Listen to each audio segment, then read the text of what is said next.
ہم تو رکھتے ہیں مسلمانوں کا دین، ہم تو رکھتے ہیں مسلمانوں کا دین، دل سے ہے خدا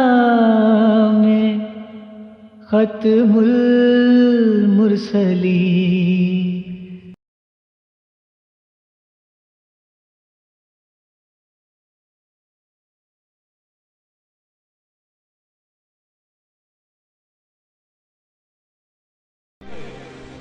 ایک اسیاں جڑے مرزی دی حمایت کر کے مرزائیاں نو اپنے ملک وچ رکھے ہویا، عیسائی اپنے ملک وچ عیسیٰ علیہ السلام دے مقابلے وچ بندہ کوئی کھڑا ہوئے تو انہوں زندہ رہن دیں گے؟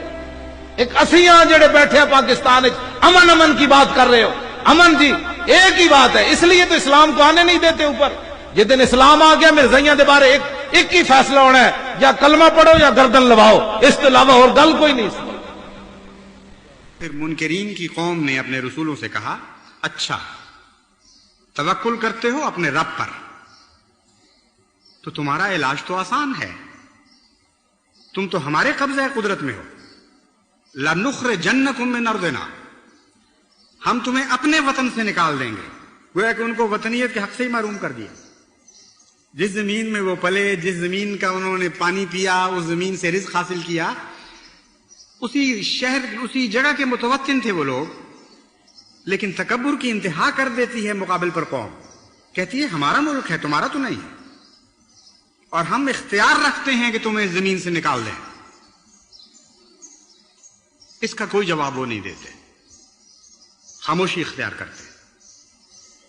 اور پیشتر اس کے کہ وہ جواب دیں، اللہ تعالیٰ آسمان سے ان پر وہی نازل فرماتا ہے، لَنُهْلِكَنَّ الظَّالِمِينَ، تمہیں ہرگز کسی معاملے میں دخل کی ضرورت نہیں ہے، کوئی ہاتھ ہلانے کی ضرورت نہیں ہے، ہم ہلاک کریں گے ظالموں کو، ہم ہلاک کریں گے ظالموں۔ یہ آسمان سے ان کو آواز سنائی دیتی ہے، اور فرماتا ہے کہ یہ کس زمین کے مالک بن بیٹھے ہیں، وطن کس کے ہیں؟ خدا کے سوا کسی کے وطن نہیں ہے، اور خدا کے سوا کسی کی زمین نہیں ہے۔ یہ کہتے ہیں ہم تمہیں زمین سے نکال دیں گے، اور ہم آسمان سے تمہیں خوشخبری دیتے ہیں، لَنُسْكِنَنَّكُمْ، ہم تمہیں لَنُسْكِنَنَّكُمُ الْأَرْضَ مِن بَعْدِهِمْ، یہ تو قصہ ماضی بن چکے ہیں لوگ، یہ تو کہانیاں بن جانے والے ہیں، ان کے بعد ہم تمہیں وارث بنائیں گے ان زمینوں کا جن سے یہ نکالنے کا دعویٰ کر رہے ہیں۔ ذَلِكَ لِمَنْ خَافَ مَقَامِي وَخَافَ وَعِيدِ، یہ شاندار مستقبل اس قوم کا ہے جو میرے مقام کا خوف رکھتی ہے اور میرے وعید سے نصیحت پکڑتی ہے اور استفادہ کرتی ہے، ان باتوں سے ڈرتی ہے جن باتوں سے میں ڈرایا کرتا ہوں۔ جب خدا تعالیٰ نے وحی کے ذریعے ان قوموں کو یہ پیغام دیا، اور یہ ایک جاری و ساری پیغام ہے، یہ ایسی کہانیاں ہیں جو ہمیشہ دہرائی جاتی رہی ہیں اور ہمیشہ دہرائی جائیں گی، ایک بھی استثناء دنیا ان کہانیوں میں نہیں دیکھے گی۔ پھر اللہ تعالیٰ فرماتا ہے انہوں نے ان سے گفتگو بند کر دی، وَاسْتَفْتَحُوا، اور عرض کیا کہ اے اللہ فتح تو تیرے ہاتھ میں ہے، ہم نے تجھ پر توکل کیا تھا، تیرا بے انتہا احسان اور کرم ہے کہ پیش طرح کے اس کے کہ ہم دعائیں کرتے تو رجوع برحمت ہوا، اور تو نے آسمان سے ہمیں خوشخبریاں دینی شروع کر دی، بس ہم تجھ سے ہی فتح مانگتے ہیں۔ یہ کہتے ہوئے انہوں نے اپنے رب سے فتح مانگی، وَخَابَ كُلُّ جَبَّارٍ عَنِيدٍ، اور ہر وہ شخص جس نے تکبر اختیار کیا تھا اور جبر اختیار کیا تھا، ہر سرکش اور حق کا دشمن ناکام و نامراد رہا۔ یہ وہ قرآن کریم کے طرز بیان ہے جس کا میں نے ذکر کیا تھا۔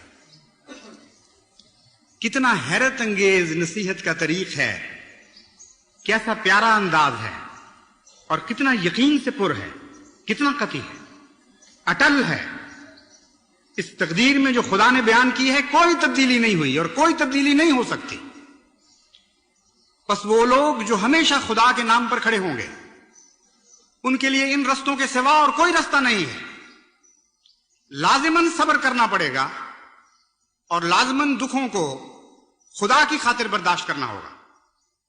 اور استقامت دکھانی ہوگی، اور توکل بھی خدا پر کرنا ہوگا اور لوگوں کو بتانا ہوگا کہ ہم خدا پر توکل کرتے ہوئے صبر کر رہے ہیں. تب ہمیشہ ایسی قوموں کے ساتھ خدا کی وہ ان کو ایسی قوموں پر خدا کی وہ تقدیر بھی لازماً ظاہر ہوگی جس تقدیر کا اس میں ذکر کر دیا ہے.